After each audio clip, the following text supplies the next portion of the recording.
Daniel Reyes had been back in Cedar Hollow for exactly 11 minutes when the lights flared red and blue in his rearview mirror.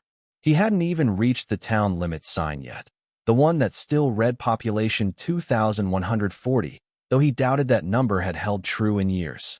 His father's old truck rattled as he eased it onto the gravel shoulder, dust rising gold in the late afternoon light. He hadn't driven this road in 6 years, not since the funeral he'd missed. The cruiser pulled in behind him, unhurried, like it had all the time in the world.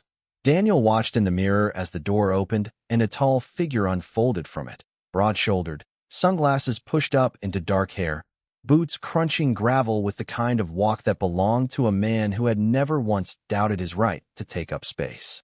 Daniel rolled down the window. Was I speeding? Nope. The sheriff crouched slightly, forearm resting on the doorframe.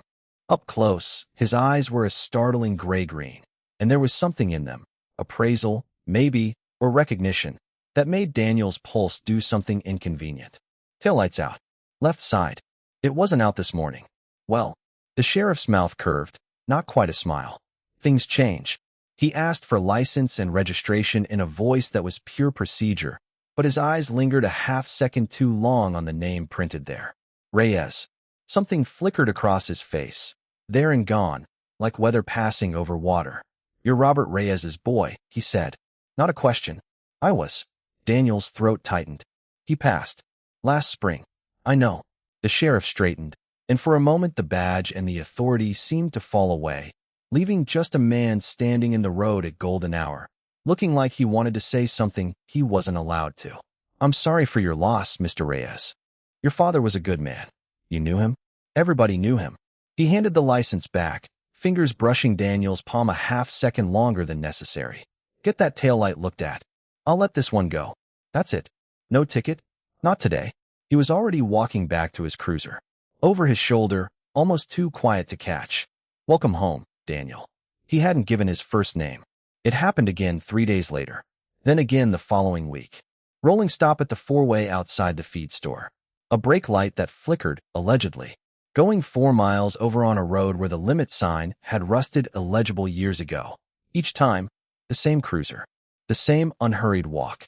The same low voice reciting a violation that dissolved into conversation before it ever became a citation.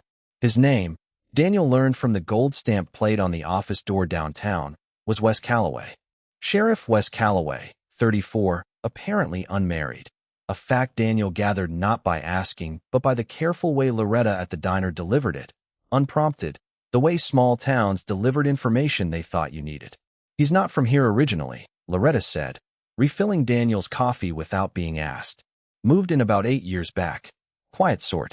Keeps to himself, mostly. Sept. She paused, considering. Sept he sure has taken an interest in you. He's pulled me over 4 times in 2 weeks. Loretta's eyebrows did something complicated. And has he written you a single ticket? Daniel opened his mouth. Closed it. That's what I thought, she said, and moved on to the next table, leaving him alone with the uncomfortable knowledge that he'd been thinking about gray-green eyes more than he'd been thinking about the real reason he'd come home. His father's ranch, sitting empty and for sale, and the 200 acres of memory he didn't know what to do with. The 5th stop happened at night, on the ranch road itself, half a mile from the house Daniel hadn't slept in since he was 19. This time Wes didn't invent a violation.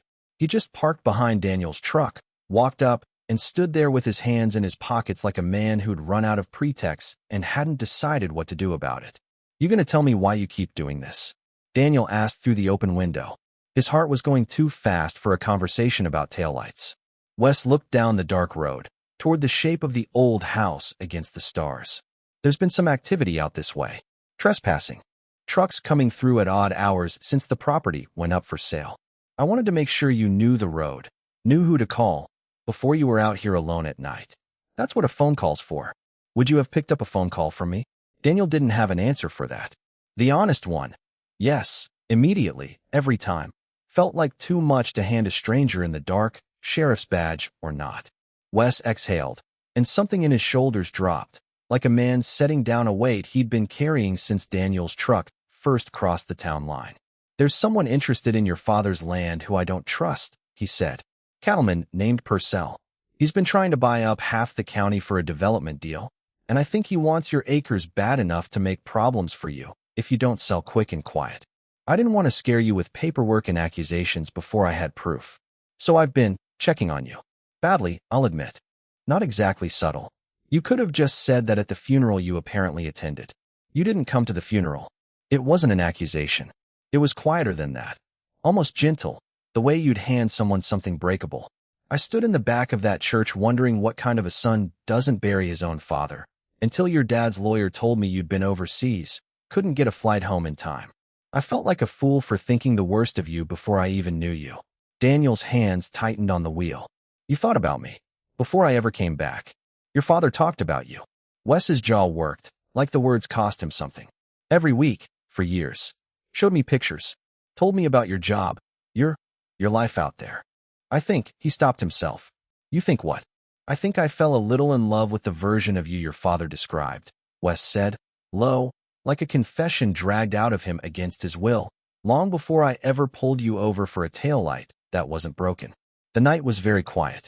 Somewhere off in the dark, cattle shifted in a distant field, and the wind moved through the grass with a sound like something exhaling. It was never broken, Daniel said. The taillight. No. Wes almost smiled. It was never broken. They didn't kiss that night.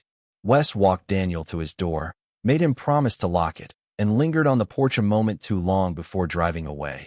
And Daniel stood at the window and watched the taillights recede down the dark road, feeling something in his chest crack open that he'd kept sealed shut since he was a teenager afraid of what this town would think of him. Over the following weeks, the pretexts fell away entirely. Wes started showing up without a bad-shaped excuse, bringing over a casserole dish from the ladies' auxiliary that Daniel was fairly sure Wes had made himself, poorly, with visible effort. Helping fix a fence line on a Saturday morning, sleeves rolled up, sweat darkening his collar, laughing, really laughing, unguarded, when Daniel got tangled in a coil of wire and swore in 2 languages. They talked about Daniel's father, who it turned out had been the first person in Cedar Hollow to shake Wes's hand without hesitation 8 years ago, when a rumor had followed him in from the last town about why he'd left it. About Wes's own family, 3 states away and 2 Christmases since he'd last gone home, uncertain if he'd be welcome there as himself instead of the edited version they preferred.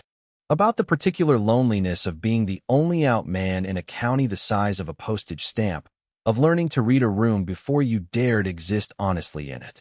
I used to think I'd have to leave here to be happy, Wes admitted one evening, sitting on the porch steps of the house Daniel hadn't yet decided to sell.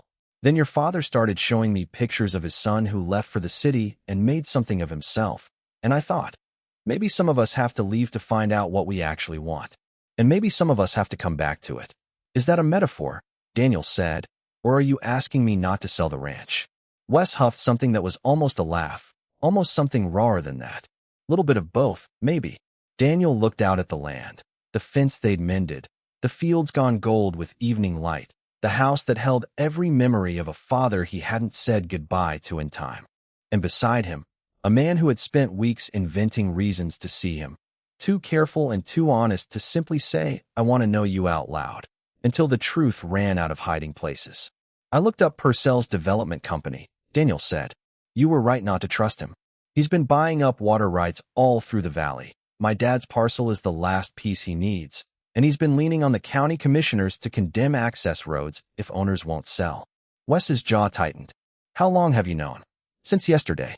I wasn't going to sell to him regardless. Daniel turned to face him fully. I wasn't going to sell to anybody, actually. Not once I figured out what I'd be leaving behind if I did. Something shifted in Wes's expression.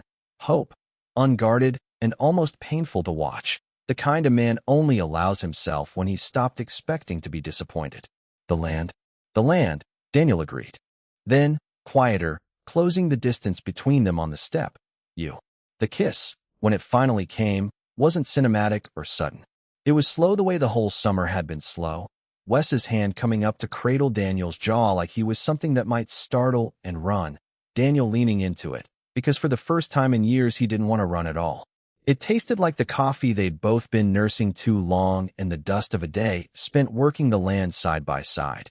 And it settled something in Daniel's chest that had been loose and searching since the day his father died. For the record, Daniel murmured against his mouth, "You're a terrible cook. That casserole was inedible." For the record, Wes said, "I've never once been bad at my actual job. Only bad at flirting with a man I was terrified of losing before I even had him."